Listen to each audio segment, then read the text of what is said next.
রব্বুল আলামিন এই আকাশ জমি সব কিছুকে 6 দিনে সৃষ্টি করেছেন। কতদিন? 6 দিন। কয় দিন? 6 দিন। আল্লাহ তাআলা আকাশ এই পৃথিবীকে 6 দিনে সৃষ্টি করেছেন।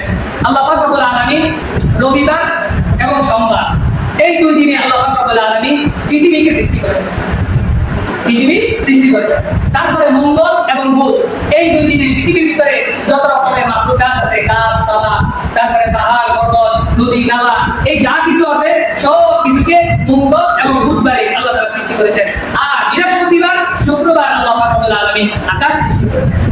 এই হচ্ছে পৃথিবী সৃষ্টি। তাহলে কয় দিন লাগছে পৃথিবী আকাশ জমি পৃথিবী সৃষ্টি করতে? 6 দিন। আজকে সূরাতুল বাকারা 25 নম্বর আয়াত থেকে আলোচনা আল্লাহ পাক রব্বুল আলামিন আমাদেরকে বলা এবং শোনার বুঝার তৌফিক দান করুন। আমিন। قالوا لا علم لنا إلا ما علمتنا إنك أنت العليم الحكيم। আল্লাহ পাক রব্বুল আলামিন ইমানদারদেরকে, মুমিনদেরকে আল্লাহ তাআলা সুসংবাদ দিয়েছেন এবং আল্লাহ পাক রব্বুল আলামিন সূরাতুল বাকারার 25 নম্বর আয়াতে আল্লাহ পাক রব্বুল আলামিন উল্লেখ করছেন وَبَشِّرِ الَّذِينَ آمَنُوا وَعَمِلُوا الصَّالِحَاتِ। আল্লাহ তাআলা বলছেন, হে রাসূল, আপনি তাদেরকে সুসংবাদ দান করেন যারা ঈমান আনবে এবং ভালো কাজ করবে। তাদেরকে আপনি সুসংবাদ দান করেন ঈমান যারা আনবে এবং ভালো কাজ করবে। ভালো কাজ কি? ওয়ামিলুস সালিহাত। ভালো কাজ মানে হচ্ছে যতক্ষণ আল্লাহ পাক রব্বুল আলামিন আপনার হায়াত রাখবে সব সময় আল্লাহ তাআলাকে স্মরণ রাখবে। আল্লাহ তাআলাকে স্মরণ রেখে যা কাজ করা হবে সব কাজই হচ্ছে ভালো কাজ। যে কাজের ভিতরে আল্লাহর স্মরণ নাই ওই কাজ ভালো কাজ নয়। বাকি আল্লাহকে স্মরণ রেখে আপনি দুনিয়ার যা কাজ করবেন সব ভালো কাজ। এইজন্য দুনিয়ার ভিতরে আমরা যে ইবাদত বন্দেগী করতেছি, আল্লাহ তাআলাকে ডাকতেছি, আল্লাহর জিকির আজকার করতেছি, যারা নামাজ পড়তেছে, ভালো ভালো কাজ করতেছে, বলে আপনি নামাজ পড়তেছেন, ফেরেশতারা আপনার জন্য জান্নাতের ভিতরে স্বর্ণের, রূপা, মেশক আম্বরের গাঁথনিওয়ালা বাড়ি তারা নির্মাণ করতেছে, ইমারত তারা বানাইতেছে। আপনি যখন আল্লাহ তাআলার জিকির করেন, সুবহানাল্লাহ, আলহামদুলিল্লাহ, লা ইলাহা ইল্লাল্লাহ, আল্লাহু আকবার, যখন জিকির করেন বলে যে ব্যক্তি সুবহানাল্লাহ বলে, আল্লাহ পাক রব্বুল আলামিনের ফেরেশতারা ওই ব্যক্তির জান্নাতের ভিতরে এমন একটি গাছ লাগাই দেয় যে গাছটা এত বিশাল বড় হয়, ওই গাছের নিচে দিয়ে যদি একটা তেজি ঘোড়া 500 বছর দৌড়ায় তারপরও ওই গাছের ছায়াও দেখতে পাবে না। এত বিশাল বড় গাছ আল্লাহ তাআলা সুবহানাল্লাহ বললে ওই ব্যক্তির জান্নাতে কি করা হয়? লাগানো। যখন আমরা ইবাদত করি তখন আমাদের জান্নাতের ভিতরে ফেরেশতারা কি করে? আমাদের বালাখানা তৈরি করে। আমাদের ফেরেশতারা তারা জান্নাতে, আমাদের জান্নাতুলের ভিতরে ফল গাছ, বিভিন্ন সুন্দর সুন্দর বালাখানা তারা সেখানে তৈরি করে আল্লাহ তাআলা। আপনি যদি দুনিয়ার ভিতরে সুবহানাল্লাহ বলতেছেন, আলহামদুলিল্লাহ বলতেছেন, ইবাদত করতেছেন, মানে আপনি স্বর্ণ কামাই করতেছেন। নামাজ আদায় করতেছেন, স্বর্ণ কামাই করতেছেন। এই স্বর্ণ দিয়ে ফেরেশতারা আপনার জান্নাতের ভিতরে স্বর্ণের বাড়িঘর, বালাখানা তারা তৈরি করতেছে, স্বর্ণের খাটপাউন্ড বানাইতেছে, স্বর্ণের পেয়ালা, বাটিঘড়ি এগুলো বানাইতেছে। বলে দুনিয়ার ভিতরে তাফসীর কালামটা লিখেছে যে দুনিয়ায় স্বর্ণে ভরা, বলতেছে দুনিয়ার ভিতরে স্বর্ণে ভরা, স্বর্ণের অভাব নাই। তবে আফসোস, মানুষ স্বর্ণ দেখে না। বলে তারা তো স্বর্ণ দেখে যারা ঈমানদার, শুধু আল্লাহর জিকির করতেছে, আল্লাহর ইবাদত করতেছে, তারা স্বর্ণ কামাই করতেছে। এজন্য দুনিয়ার ইবাদত করা, আল্লাহর স্মরণ করা মানে স্বর্ণ কামাই করা। বলে এই স্বর্ণ তো দেখা যায় না এখন, এই জন্য আমরা ওই স্বর্ণ নিতে কি করতেছি না, আগ্রহ করতেছি না। যদি দেখা যায় তো তাহলে কে কার কতটুকু লওয়া যায় এই চেষ্টা করব। এই জন্য আল্লাহ তাআলা বলতেছেন যে রাসূল আপনি ব্যক্তিদেরকে সুসংবাদ দান করেন যারা ঈমান এনেছে এবং সৎ কাজ, ভালো কাজ যারা করবে তাদেরকে আপনি সুসংবাদ দান করে দেন। তারপরে আল্লাহ রাব্বুল আলামিন বলতেছেন আন্নালাহুম জান্নাতিন তাজরি মিন তাহতিহাল আনহার, যে তাদেরকে আপনি কি সুসংবাদ দান করবেন? ওই সুসংবাদ দান করবেন যে তাদের জন্য জান্নাত রয়েছে। আল্লাহ পাক রব্বুল আলামিন তাদের জন্য জান্নাত বানিয়ে রেখেছেন। তাজরি মিন তাহতিহাল আনহার, যে জান্নাতের নিচ দিয়ে নহর প্রবাহিত হবে, নদী প্রবাহিত হবে, এমন জান্নাত তাদের জন্য আল্লাহ পাক রব্বুল আলামিন রেখে দিয়েছেন। বলতেছেন যে তাদের এমন ক্ষমতা আল্লাহ তাআলা জান্নাতের ভিতরে দান করবেন যে তাদের অধীনে নহর প্রবাহিত হবে। অধীনে মানে আল্লাহ পাক রব্বুল আলামিন তাদেরকে এমন ক্ষমতা দিয়ে দিবেন জান্নাতের অধিবাসীদেরকে। তাফসীরে আপনারা লিখেছেন যে জান্নাতি ব্যক্তিদের হাতে আল্লাহ পাক রব্বুল আলামিন একটা স্বর্ণের লাঠি দিবেন।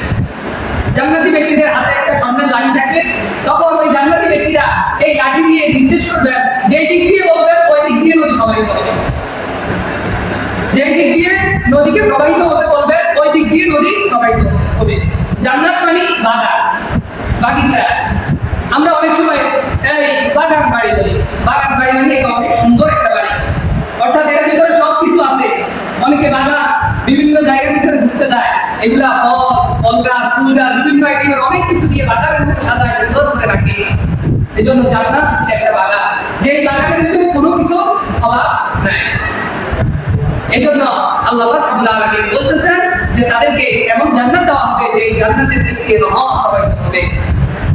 কুল্লামা রুজিকু মিনহা মিন সামারাতির রিজকা, এবং ওই জান্নাতি ব্যক্তিদেরকে যখন জান্নাতের ফলমূল খাদ্য হিসেবে তাদেরকে দেওয়া হবে, তখন তারা বলবেন মাহু হাযাল্লাযী রুজিকনা মিন ক্বাবলু, এই ধরনের খাদ্য, এই ধরনের ফল আমাদেরকে দুনিয়াতেও দেওয়া হয়েছে।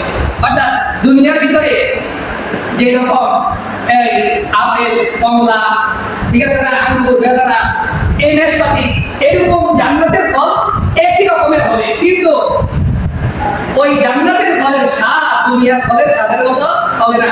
বলতেছেন যে জান্নাতের ফলের স্বাদ এমন হবে, কোন ব্যক্তি যখন জান্নাতের একটা আপেল একটা কামড় দিবে, ওই জান্নাতের ফলের কামড় দেওয়ার সাথে সাথে এটার ভিতরে 500 রকমের স্বাদ হয়। আবার আরেকবার দিয়ে কামড় দিবে, আরেক কামড় দিব, আবার নতুন নতুন স্বাদ আল্লাহ পাক রব্বুল আলামিন জান্নাতের ফলের ভিতরে রেখে দিয়েছেন। এবং তাদেরকে একই রকমের ফল দেওয়া হবে। অর্থাৎ যদি আপনাদেরকে একটা আমরা যে ফলটা চিনি, এখন এরকম ফল একটা যদি আপনাদের কেউ যদি আপনাকে দেয়, আপনি এটা কিভাবে খাইতে হয়, কিভাবে চুলতে হয়, এটাও তো জানবেন। আজকে একটা আনি দিল, আমরা খাইতে হবে, এটা সামনে বেরোবে। এই জন্য আল্লাহ রাব্বুল আলামিন জান্নাতে একই রকমের ফল দিবেন, কিন্তু ফলের স্বাদ একরকম হবে না। এই জন্য ওই জান্নাতের ফলের স্বাদ হবে অন্যরকম। আর জান্নাতের ভিতরে এই যে ফলগুলা হুর গিলমান যারা থাকবে, ওই গিলমান ছোট ছোট কিশোর, অপ্রাপ্ত বয়স্ক, এরকম গিলমান থাকবে যে তাদের হাতের ভিতরে ঝুড়ি থাকবে, ফলের ঝুড়ি, এবং আপনার চারিদিক দিয়ে জান্নাতের অধিবাসীদের, জান্নাতি ব্যক্তিদের চারিদিক দিয়ে ওই ফলের ঝুড়ি নিয়ে তারা ঘোরাফেরা করবে। কখন তার কি লাগে, আপনার কি প্রয়োজন, তারা আপনার চারিদিক দিয়ে এই ফলের ঝুড়ি নিয়ে, ভালো ভালো খাবার নিয়ে এগুলো নিয়ে ঘোরাফেরা করবে। এটা হচ্ছে এমন জান্নাত, ওয়ালাহুম ফিহা আজওয়াজুন মুতাহহারা, এবং ওই জান্নাতি ব্যক্তিদের জন্য পবিত্র স্ত্রী দেওয়া হবে তাদেরকে। মানে যে এরকম পবিত্র যে তাদের কোনো হায়াত থাকবে না, লেবাস থাকবে না, শরীরে কোনো দুর্গন্ধ থাকবে না, নাকে দিয়ে পানি পড়া, মুখে স্যাপ লালা বাইর হওয়া, গায়ে গন্ধ হওয়া, এমন কোনো কিছুই হবে না।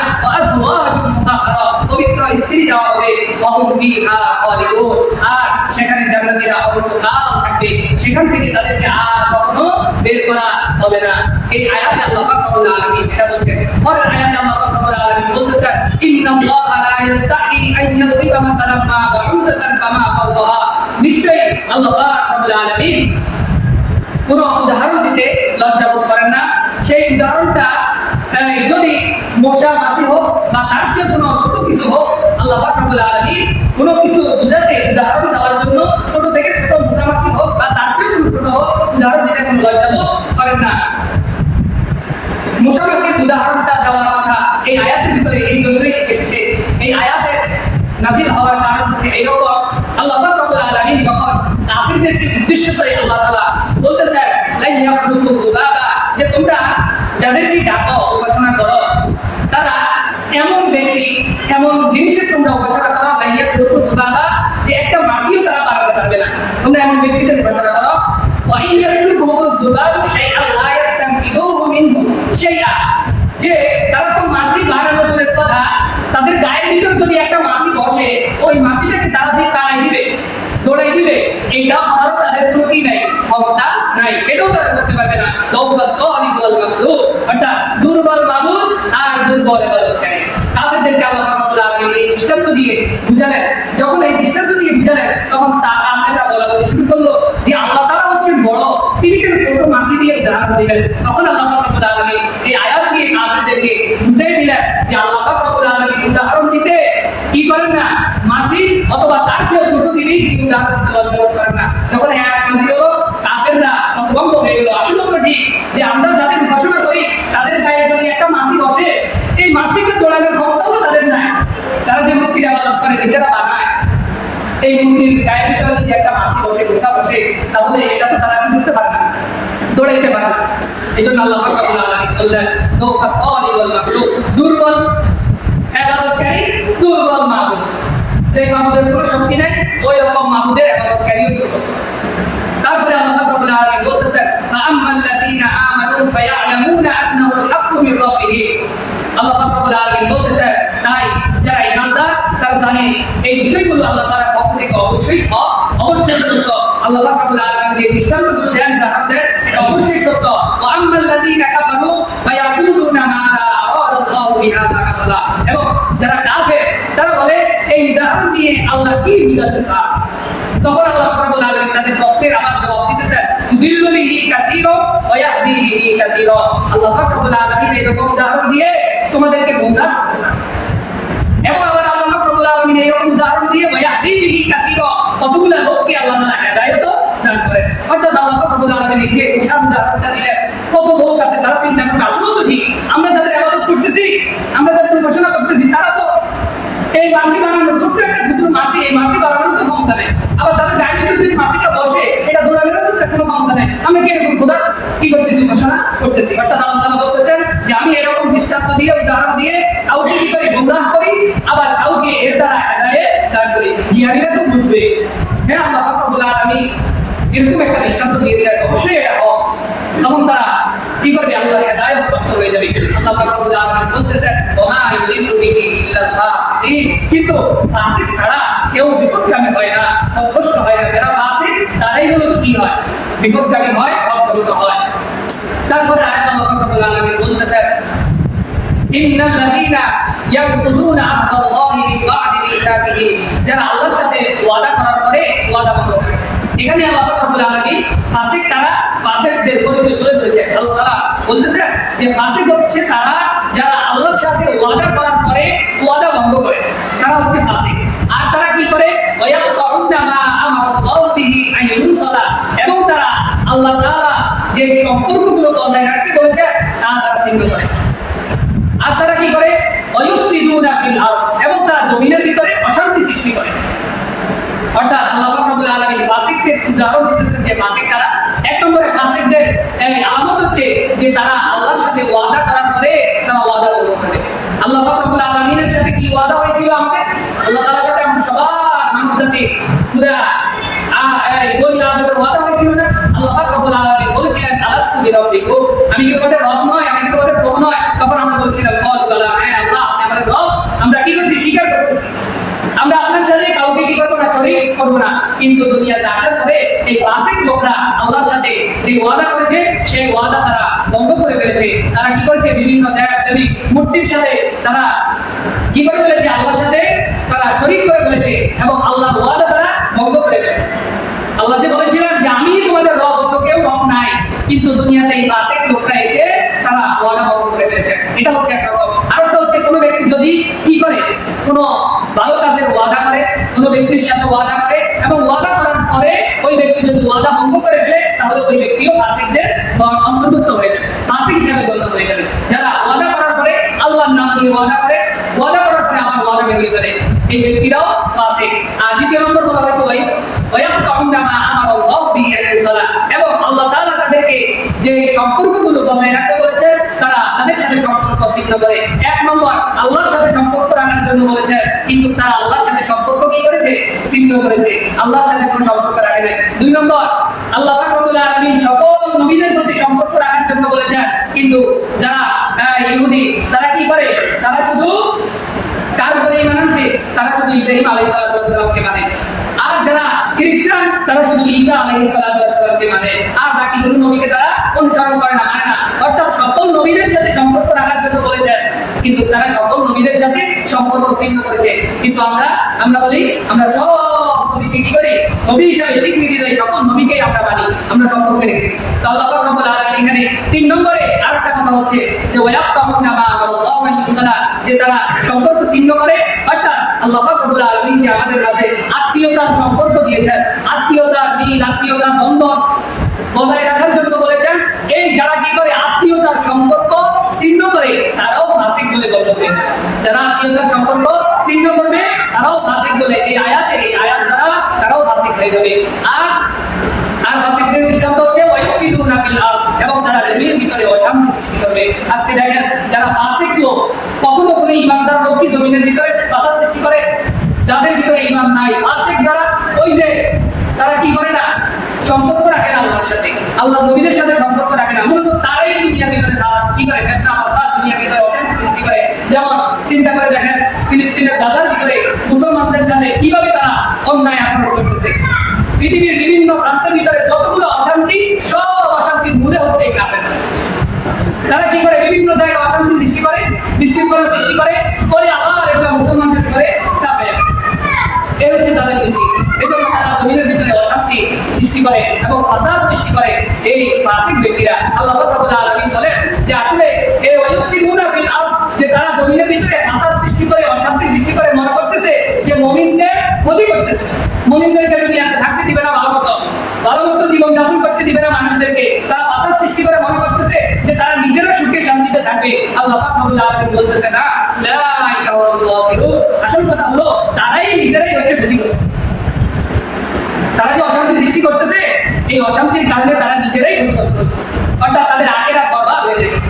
এই দুনিয়া তো মূল লক্ষ্য উদ্দেশ্য না, এই দুনিয়া মানুষের জন্য মূল লক্ষ্য উদ্দেশ্য না। এই দুনিয়া হচ্ছে একটা পরীক্ষার হল। আমরা পরীক্ষার হলের ভিতরে পরীক্ষা দেওয়ার জন্য আসছি। এখন এই পরীক্ষার হলের ভিতরে কেউ যদি ঢুকার পরে চিন্তা করে আমি পরীক্ষার হলের ভিতরে সুন্দর করে একটা এসি লাগাবো, আমি পরীক্ষার হলের ভিতরে ভালো থাকার ব্যবস্থা করবো, আমি এই পরীক্ষার হলের ভিতরে ভালো সোফা সেট, ভালো অনেক দামি আসবাবপত্র নিয়ে আসবো, বসার জন্য ভালো ভালো ব্যাগ আমি নিয়ে আসবো, হ্যাঁ যত রকমের আরামায়েশের দরকার আমি সব কিছু এই পরীক্ষার হলের ভিতরে ব্যবস্থা করবো। কিন্তু ওই পরীক্ষার্থী যদি ভালো করে পরীক্ষার প্রশ্নের উত্তর দিতে না পারে, তাহলে কি তার এই পরীক্ষার হলের ভিতরে যত রকমের উন্নত ব্যবস্থা করছে, ভালো ব্যবস্থা করছে, এর কোনো কাজে আসবে? কোনো কাজে আসবে না, কারণ সেই প্রশ্নের উত্তরে ঠিক মতো লিখতে পারে নাই, দিতে পারে নাই। কারণ এই আল্লাহ রাব্বুল আলামিন আমাদেরকে দুনিয়ার ভিতরে পাঠিয়েছেন, এটা হচ্ছে পরীক্ষার হল। এই পরীক্ষার হলের ভিতরে আমরা এসে যদি চিন্তা করি এখানে ভালো ভালো জিনিস বানাইতে হবে, ভালো কিছু করতে হবে, অনেক দামি দামি জিনিস অর্জন করতে হবে, তাহলে এটা হচ্ছে ওই পরীক্ষার্থীর মতো যে পরীক্ষার হলের ভিতরে চিন্তা করে যদি পরীক্ষার হলটা সুন্দর মতো সাজানো যায় কিন্তু সে পরীক্ষার প্রশ্নের উত্তর জানে না, তাহলে ওই ব্যক্তির মতো অবস্থা হয়ে যাবে। এই জন্য আমাদেরকে এই পরীক্ষার হল থেকে কি করতে হবে? প্রশ্ন কিভাবে সঠিকভাবে আনসার করা যায়, সঠিকভাবে দেওয়া যায়, সেই চিন্তা করতে হবে। তাহলে আল্লাহ রাব্বুল আলামিন বলতেছেন যে ফাসিকদের পরিচয় কি? 1 নম্বর তারা ওয়াদা ভঙ্গ করবে, ওয়াদা পালন করবে না। 2 নম্বর তারা কি করবে না, সম্পর্ক রাখবে না আল্লাহর সাথে, মুমিনদের সাথে আত্মীয়তার সম্পর্ক তারা ছিন্ন করবে এবং তারা জমিনের ভিতরে ফাসাদ সৃষ্টি করবে। আর এই লোকগুলো হচ্ছে ক্ষতিগ্রস্ত, তারা জাহান্নামী। তারপরে আয়াতে আল্লাহ রাব্বুল আলামিন বলতেছেন কাইফা তাকফুরুনা বিল্লাহি ওয়া কুনতুম আমওয়াতান ফাআহইয়াকুম। আল্লাহ রাব্বুল আলামিন বলতেছেন তোমরা কিভাবে আল্লাহ তাআলার সাথে কুফরি করো, আল্লাহ তাআলার সাথে শরীক করো, অথচ তোমরা ছিল মৃত। আল্লাহ রাব্বুল আলামিন তোমাদেরকে জীবন দান করেছেন। আসলে আমরা তো মৃত ছিলাম, আমরা আগে মৃত ছিলাম, আমাদের কোনো অস্তিত্ব ছিল না, আমাদের কোনো জীবন ছিল না। তারপরে আল্লাহ রাব্বুল আলামিন আমাদেরকে কি করেছেন? জীবিত করেছেন, হায়াত দিয়েছেন, আল্লাহ তাআলা আমাদেরকে সৃষ্টি করেছেন। তারপরে আল্লাহ রাব্বুল আলামিন বলতেছেন সুম্মা ইউমীতুকুম, এরপর তোমাদেরকে আবার আল্লাহ তাআলা মৃত্যু দিবেন। সুম্মা ইউহয়ীকুম, আবার তিনি তোমাদেরকে জীবন দান করবেন। সুম্মা ইলাইহি তুরজাউন, অতঃপর তোমরা আল্লাহ তাআলার সামনে তোমরা কি করতে হবে? দাঁড়াতে হবে, আল্লাহর কাছে তোমাদেরকে ফিরে যেতে হবে। এই আয়াত দ্বারা বোঝা যায় প্রত্যেকটা মানুষের 2টা জীবন 2টা মরণ, 2টা জীবন 2টা মরণ। প্রথম আল্লাহ পাক রব্বুল আলামিন আমাদেরকে জীবন দান করেছেন, জীবন দান করার পরে আল্লাহ তাআলা আমাদেরকে দুনিয়াতে প্রেরণ করেছেন। আমরা মৃত ছিলাম, আমাদেরকে জীবন দান করেছেন, তারপরে আমাদেরকে দুনিয়াতে প্রেরণ করেছেন।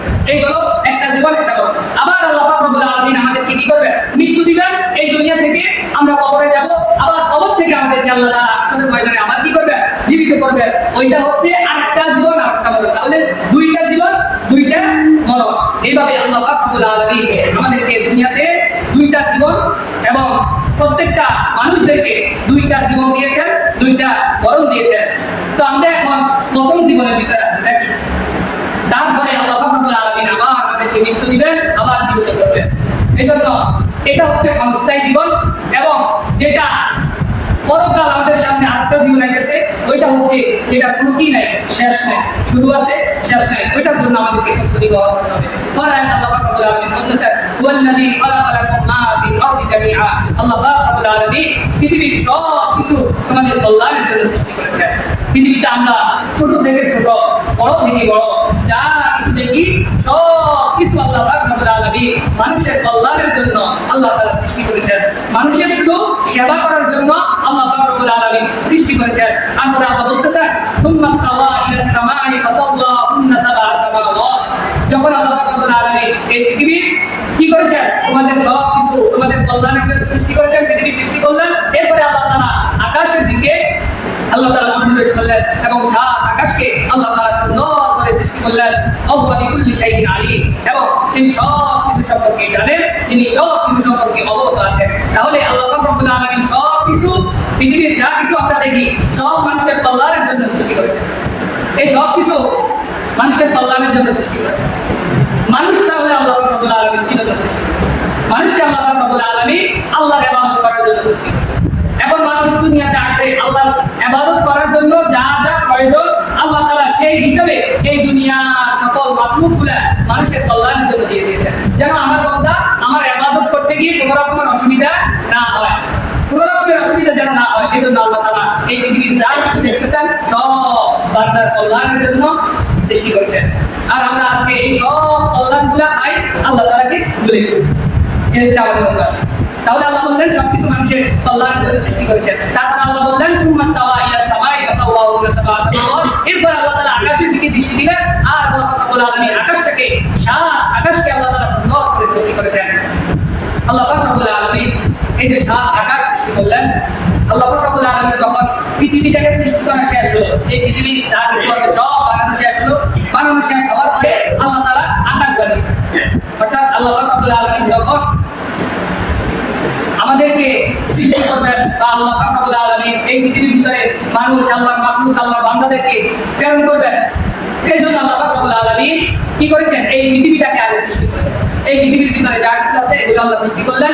এরপরে আল্লাহ তাআলা আকাশ সৃষ্টি করেছেন, সাত আকাশটাকে সুন্দর করে সৃষ্টি করেছেন।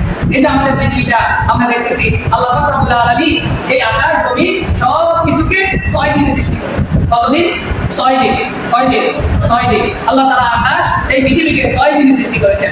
আল্লাহ রাব্বুল আলামিন এই রবিবার এবং সোমবার এই 2 দিনে আল্লাহ রাব্বুল আলামিন পৃথিবীকে সৃষ্টি করেছেন, পৃথিবী সৃষ্টি করেছেন।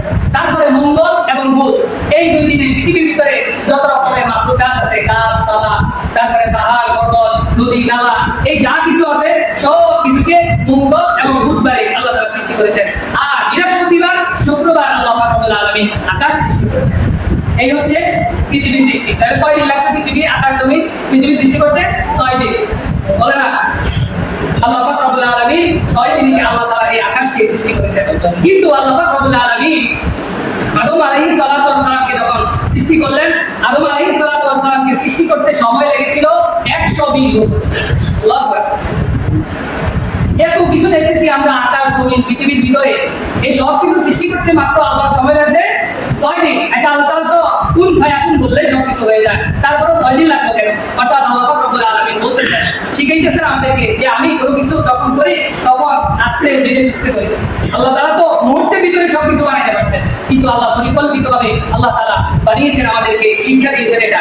আর আল্লাহ রাব্বুল আলামিন 6 দিনে আকাশ পৃথিবী বানালেন, কিন্তু আদম আলাইহিস সালাতু ওয়াস সালামকে বানাইতে সময় লাগছে কত? 120 বছর। আদম আলাইহিস সালামকে বানাইতে, বনি আদমকে বানাইতে 120 বছর সময় লাগছে। এবার চিন্তা করে দেখেন, বনি আদমকে আল্লাহ রাব্বুল আলামিন কত যত্ন সহকারে আল্লাহ তাআলা বানিয়েছেন। আমরা যদি কোনো এই পছন্দের জিনিস বানাইতে চাই, হ্যাঁ, তখন আমরা কি করি? ওই পছন্দের জিনিসটা বানানোর জন্য আমরা কি করি? এটাকে সুন্দর করে বানানোর চেষ্টা করি। আস্তে আস্তে কিভাবে এটাকে সুন্দর করা যায়, কত সুন্দর ভাবে এটা বানানো যায়, আস্তে আস্তে কি করি? বানাই। কেউ যদি একটা বাড়ি সুন্দর করে বানাইতে চায়, তাহলে তাহলে সে আস্তে আস্তে ওই বাড়িটা সুন্দর করে বানায়, ডিজাইনগুলো সুন্দর করে আস্তে আস্তে বানায়, ঠিক না? আল্লাহ রাব্বুল আলামিন এরকম বনি আদমকে সুন্দর করে আল্লাহ তাআলা বানিয়েছেন। এই জন্য আল্লাহ বলেছেন কি, লাকাদ খালাকনাল ইনসানা ফি আহসানি তাকওয়িম। আল্লাহ রাব্বুল আলামিন এই পৃথিবীর যত মাখলুকাত আছে সব মাখলুকাতের চেয়ে আল্লাহ তাআলা ইনসানকে, মানুষকে সবচেয়ে সুন্দর আকৃতি দিয়ে আল্লাহ তাআলা, সুবহানাল্লাহ। আর আমাদেরকে আল্লাহ তাআলা এত দয়া করে, এত মায়া করে আল্লাহ তাআলা এত সুন্দর করে বানিয়েছেন কি জন্য? শুধু আল্লাহর প্রশংসা করার জন্য, শুধু আল্লাহ প্রশংসা করার জন্য, আল্লাহর ইবাদত করার জন্য। কিন্তু আমরা দুনিয়ার ভিতরে আল্লাহর প্রশংসা খুব কমই করি। এই জন্য আল্লাহ পাক রব্বুল আলামিনের প্রশংসা বেশি বেশি করা দরকার, আল্লাহ তাআলার ইবাদত বেশি বেশি আমাদের করা দরকার। আমরা এই প্রশংসা আল্লাহ তাআলার করব। আল্লাহ পাক রব্বুল আলামিন আমাদেরকে দুনিয়াতে রিজিক বাড়িয়ে দিবেন এবং আল্লাহ তাআলা আমাদের জন্য আখিরাতে জান্নাতে ব্যবস্থা করে দিবেন এবং আল্লাহ তাআলা আমাদের কি করে দিবেন? আল্লাহ তাআলা পেরেশান মুক্ত জিন্দেগি দান করবেন যারা আল্লাহ তাআলার ইবাদত করবে। আল্লাহ পাক রব্বুল আলামিন আমাদেরকে আল্লাহ তাআলার বেশি বেশি ইবাদত করার তৌফিক